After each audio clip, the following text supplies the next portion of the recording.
All right, let's jump right in. Today, we're going to unpack a short but incredibly deep verse from a 10th century poet, Jedediah Decimaya.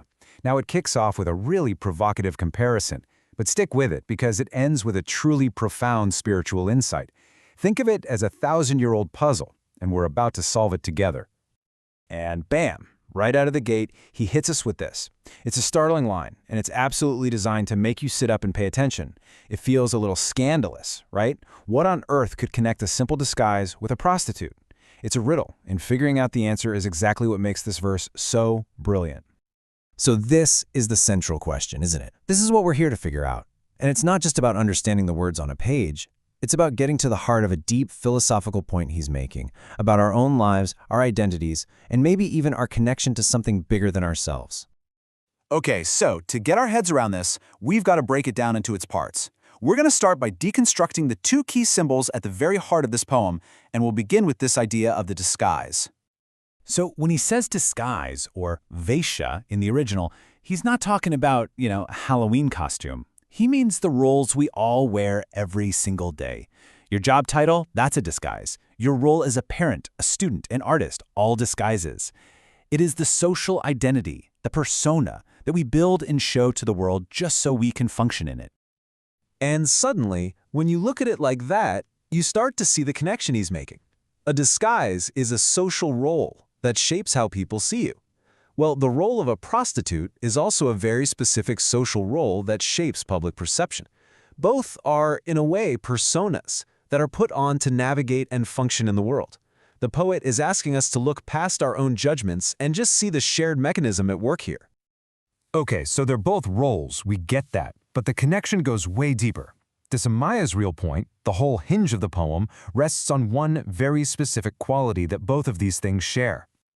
And there it is, right from the poet himself. The crucial link is captivation. Both the disguise, meaning our social roles, our ego, and the prostitute have this incredible power to draw people in, to hold their attention, to captivate the world. They create a really powerful pull. So what does he really mean by captivates? This isn't just about being interesting. It's about creating an illusion that people get attached to. And think about it. We get so attached to our job titles, our reputations, our social status. These disguises captivate us, and they captivate others, and they can trap us in this web of ego and worldly concerns. That's the power, and frankly, the danger that he's pointing to. So, up to this point, this has been a really clever social observation, but the poem is about to take a sharp 90-degree turn, moving from the worldly to the divine, and this is where the whole thing just clicks beautifully into place. So he sets up a condition, a challenge. He's not telling us to get rid of our disguises. I mean, that's impossible. We have to have jobs, we have to have roles in our families and society. So he says, fine, wear your disguises. And here it is. This is the absolute key. This is the pivot on which the entire poem turns. Can you wear the disguise? Can you perform your role, do your job, but do it without getting attached to it, without needing the validation, the power, or the ego boost that comes along with it? The challenge is to act without creating that captivating illusion.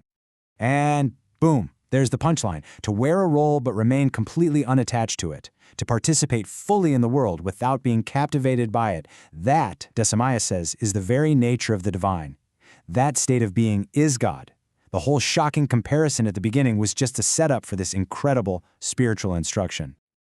So let's pull all these threads together. The poem isn't just some clever riddle. It's actually a roadmap. It's a profound message about what's called engaged detachment and what it really means to be truly free. So the path this poem lays out isn't about running away from the world. It's really a three-step process. First, you wear your disguise. Live your life, do your job, fulfill your roles. But, and this is the hard part, step two is to not captivate. Act with humility, without ego, without attachment. And if you can do that, you get to the third step. You embody the divine. That state of freedom, of playing your part without being trapped by it, is divinity itself. Let's just take a moment to look at the whole verse together. Seeing it all at once, you can really appreciate the beautiful, compact logic of it. It moves you from a shocking opening to a profound conclusion in just 5 simple lines. It's an absolute masterclass in philosophical poetry. So really, the big takeaway from this ancient verse is a question for us right here, right now. Take a look at your own life. What is the main disguise you wear every day? Is it your job, your role in your family, your social identity? And the real challenge, the one Dasimaya leaves us with after 1,000 years, is this. Can you wear it with purpose, but without letting it captivate you? Definitely something to think about.